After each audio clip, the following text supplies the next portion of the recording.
రమణ మహర్షి దగ్గరికి ఒకసారి ఒక ఆయన వచ్చాడంట. వచ్చి ఏమడిగాడంటే, అయ్యా నేను అజ్ఞానిని, నా జ్ఞానం అంటే తెలుసుకోవాలంది, నా జ్ఞానాన్ని నేర్పియండి అన్నాడు. అప్పుడు రమణ మహర్షి చెప్పాడంట, నువ్వు అజ్ఞాని నేను తెలుసుకున్నావు కదా, అదే జ్ఞానం అన్నాడంట. నువ్వు అజ్ఞాని అని ఎవరికి తెలుస్తుంది అని అడిగాడంట. నాకే తెలుస్తుంది, అదే జ్ఞానమయ్యా. తర్వాత ఏది అజ్ఞానం అంటున్నావో, నువ్వు అజ్ఞానిని అన్నావు, ఏదేది ఉంటే అజ్ఞానమో తెలుసుకో సరిపోతుంది. ఇప్పుడు ఏదేది అనారోగ్యమో తెలుసుకుంటే సరిపోతుంది. అంటే ఊకే తుమ్ములు వస్తే అదొకటి, కొళ్ళంతా జిల పెడుతుంది అనుకో, అవంతా అనారోగ్య లక్షణాలని తెలుసుకుంటే ఆరోగ్యం ఏందో కూడా తెలుస్తుంది.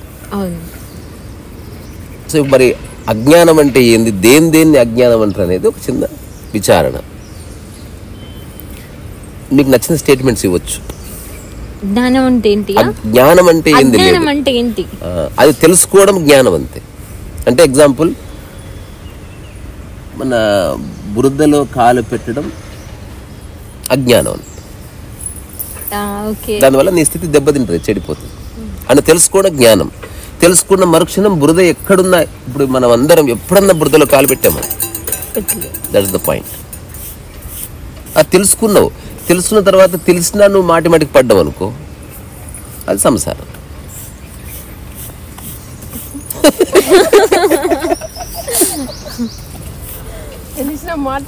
మాటి తెలుసు అయినా సరే మాటికి పడుతున్నావు అనుకో, అదొక డైమెన్షన్. ఇప్పుడు ఏదేది అజ్ఞానం అనే దానికి ఆధ్యాత్మిక పరంగా మూల సూత్రం ఒక్కటే,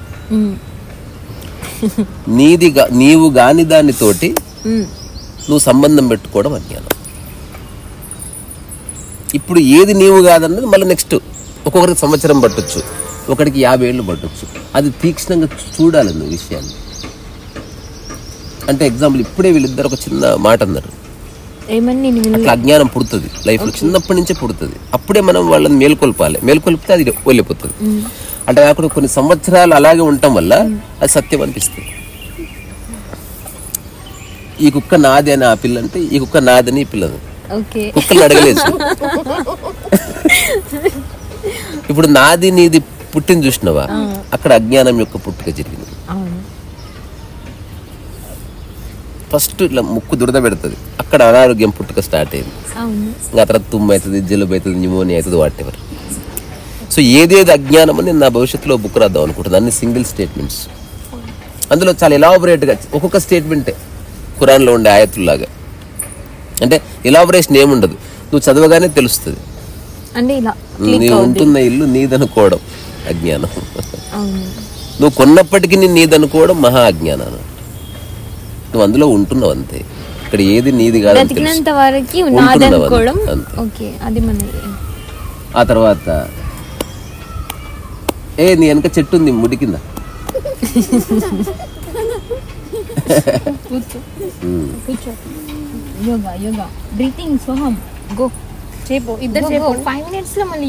నిరంతరం వేరే వాళ్ళ గురించి ఆలోచించడం అజ్ఞానం.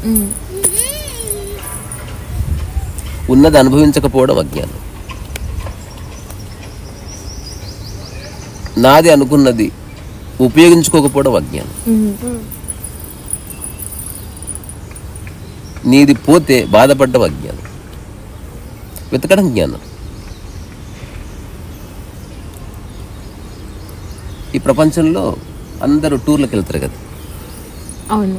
నయాగరా ఫాల్స్ చూసిద్దాంపా, లేకపోతే కొండలు చూద్దాంపా, ఎవరెస్ట్ చూద్దాం, కాశ్మీర్కి వెళ్దాం పదా, అక్కడ అది ఉంటుందంట ఇది ఉంటుందంట.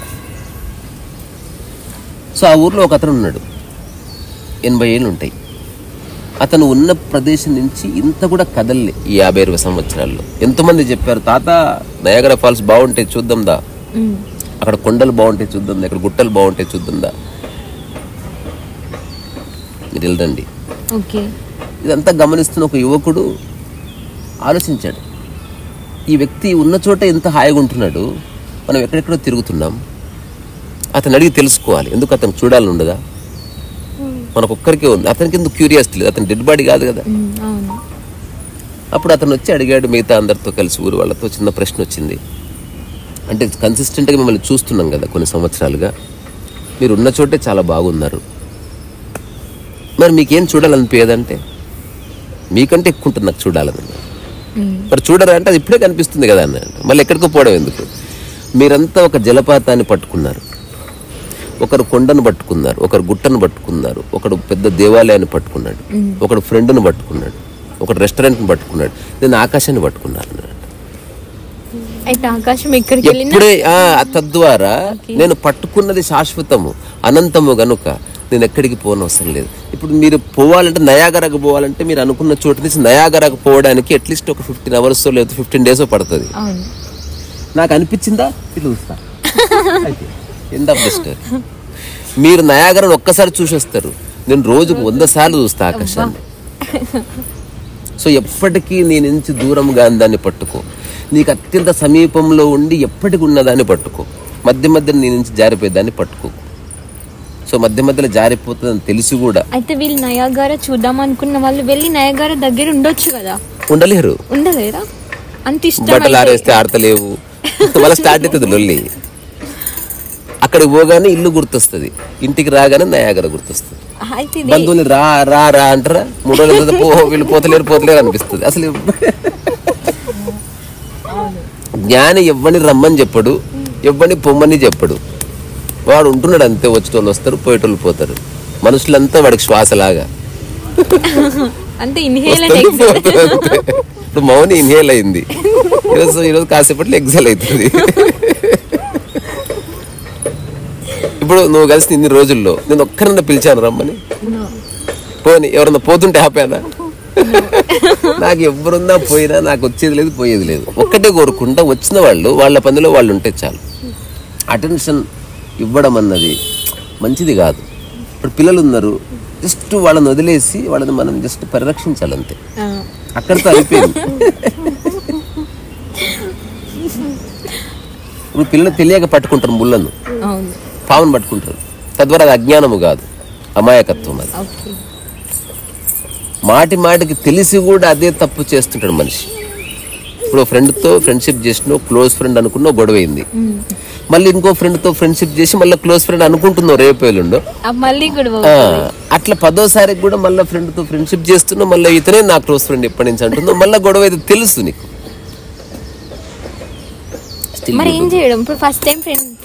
ఏ రోజు ఫ్రెండ్షిప్ నచ్చిన టెక్నిక్ ఇప్పుడే మనం కలిసినాం, ఇది మన మొదటి మీటింగ్. నిన్న మొన్న జరిగింది వదిలేద్దాం, ఇప్పుడు నేను వెళ్ళిపోతున్నా, ఇదే నా చివరి మీటింగ్ అనుకుని వెళ్ళిపో. చివరి మీటింగ్ ఇదే చివరి, రేపు కలవకపోవచ్చు. ఇట్లా పోతుంటేనే భూకంపం వచ్చి నువ్వు వీకొచ్చు, నేను వీకొచ్చు. We don't know about tomorrow. So గతానికి భవిష్యత్తుకి ఈ చిన్న కలయికని, ఈ మూమెంట్ని లింక్ చేయడం ఎందుకు అన్నది చిన్న క్వశ్చన్. ఇప్పుడు నేను శాండ్ ఆర్ట్ చేస్తా కదా, ఫస్ట్ శాండ్ ఆర్ట్ రోజు నేను మా శాలితో చెప్పిన మాట, నాకు విషయం అర్థమైంది అప్పటికే, నేను బాగుందని. శాలి ఇదే మన చివరిది అని చెప్పి అంటే అదేంది రా అన్నాడు. ఇప్పుడే స్టార్ట్ అయ్యాలి కానీ నేను ఆ మానసిక స్థితిలో నేను ఈ శాండ్ ఆర్ట్ జర్నీ చేస్తున్నా. నేను ఇంతవరకు ఒక్కరికి కూడా ఫోన్ చేయలేదు, సార్ ఈవెంట్స్ ఇవ్వండి అని. ఒకవేళ శాండ్ ఆర్ట్ రాకపోయినా నేను నా పని చేసుకుంటా. అసలు ఎప్పుడు నన్ను పిలవలేదు అనుకో, ఈ రోజుతో నేను ఇడ్లీలు అమ్ముకునో, టీ అమ్ముకునో, పాచి పని చేసుకో. అందుకే అంట్లు కడిగేది నేర్చుకుంటుంది, ఎక్కడన్నా ఉంటుంది, దొరుకుతుంది జాబ్. అది చెప్తున్నా నీకు.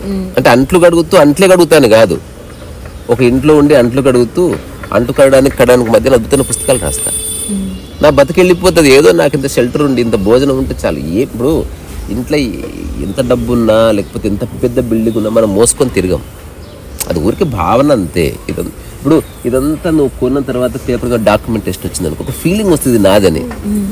అంతకుమించి నీది అనుకున్నది నీది కాని దాన్ని నువ్వు అనుభవించే వైఖరి ఒకటే కదా. ఒకటేనా? 100%. ఇది నాదే, పేపర్ మీద లేదంతే. నిజంగా పేపర్ మీద ఉంది అనుకో పప్ప, అయినా నేను ఇట్లే వాడతా, ఎక్కువ స్పెషల్గా ఏం వాడను. నేను ఏదన్నా కొంటున్నప్పుడు మనసులో 100% ఈ పూర్తి అవగాహనతో కొంటా. ఒకవేళ ఇది పోయినా నా చిరునవ్వును త్యాగం చేయను, ఇది పోయినా ఎవరిని బ్లేమ్ చేయను, ఇది పోయినా నన్ను నేను బ్లేమ్ చేసుకోను. పోతే పోని, కానీ పోకుండా కాపాడుకుంటా. ఒకవేళ పోయింది అనుకో, పోనీ. ఓకే. ఇప్పుడు నేనే ఇల్లు కొన్నా, మనసులో మాత్రం నాకు ఇక వద్దు ఏమనకు అంటే నేను ఎన్నిసార్లు ఎందుకు చెప్తుంటే ఉంటుంది మేము నువ్వు ఎక్కడ ఓకే దాంతో ఐడెంటిఫికేషన్ లేదు.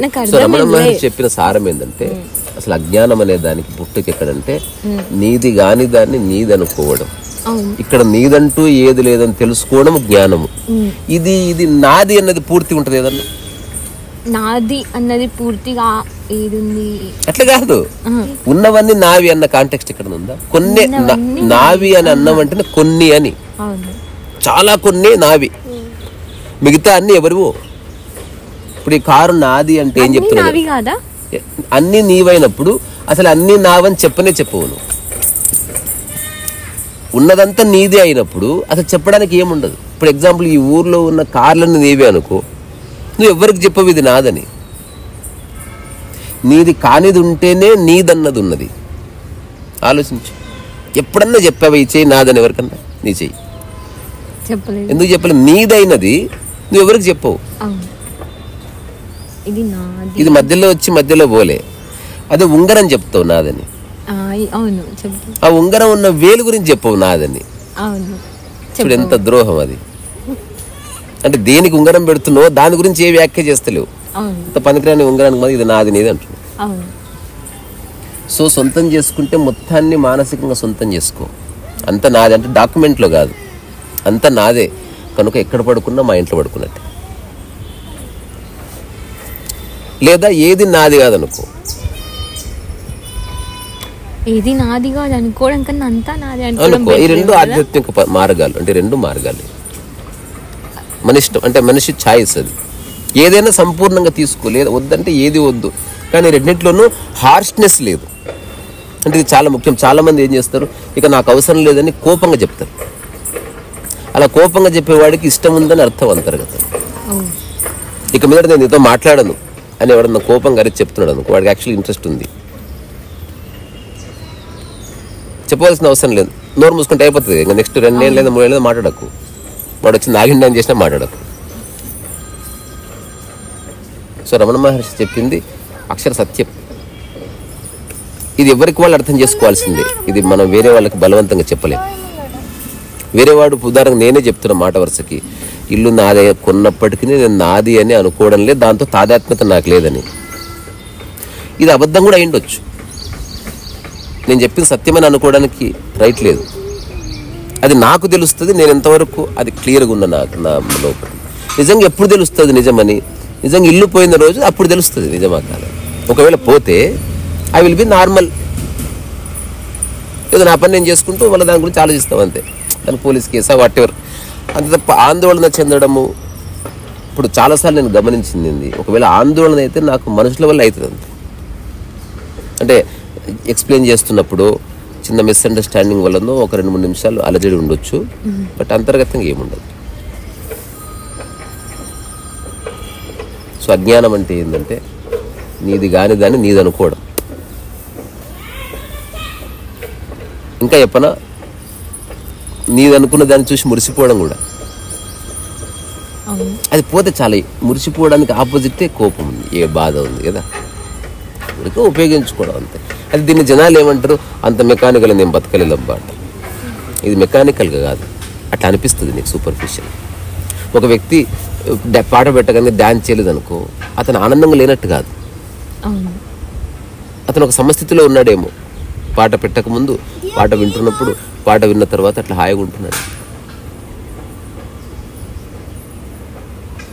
సో సోక్రటీస్ ఫిలాసఫీ కూడా ఇదే. ఏథెన్స్లో చాలామంది జ్ఞానులు ఉండేవాళ్ళంట. వాళ్ళతో మాట్లాడి ఆయన ఊరికి ప్రశ్నించేవాడు, చిన్నపిల్లలు ప్రశ్నించినట్టు. అట్లా ప్రశ్నిస్తూ తెలుసుకున్నాడు ఆయన. వీళ్ళు జ్ఞానులు అని చెప్పుకుంటున్నారు, వీళ్ళకి ఏం తెలియదు అసలు. సో నాకేమి తెలియదని నేను తెలుసుకున్నా, నేనే జ్ఞానిని అని చెప్తున్నాడు. అట్లీస్ట్ నాకు ఇదన్నా తెలుసు, నాకు తెలియదని. వీళ్ళు తెలుసన్న భ్రమలో ఉన్నారని చెప్పాడు. సో ఇంకా విజ్ఞత ఏంది, అన్నీ తెలియదు నాకు అనుకోవడం.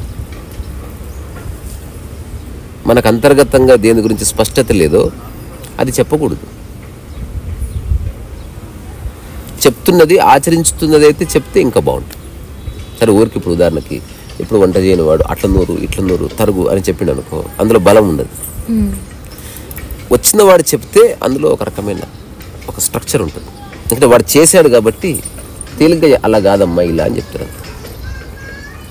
సో ఏదేమైనా అజ్ఞానం రకరకాలుగా ఉన్న మూలంలో అజ్ఞానం యొక్క ఒరిజినేషన్ ఏంటంటే నీది కాని దాన్ని నీదనుకోవడం. అయ్యా నమస్కారం, రండి రండి రండి.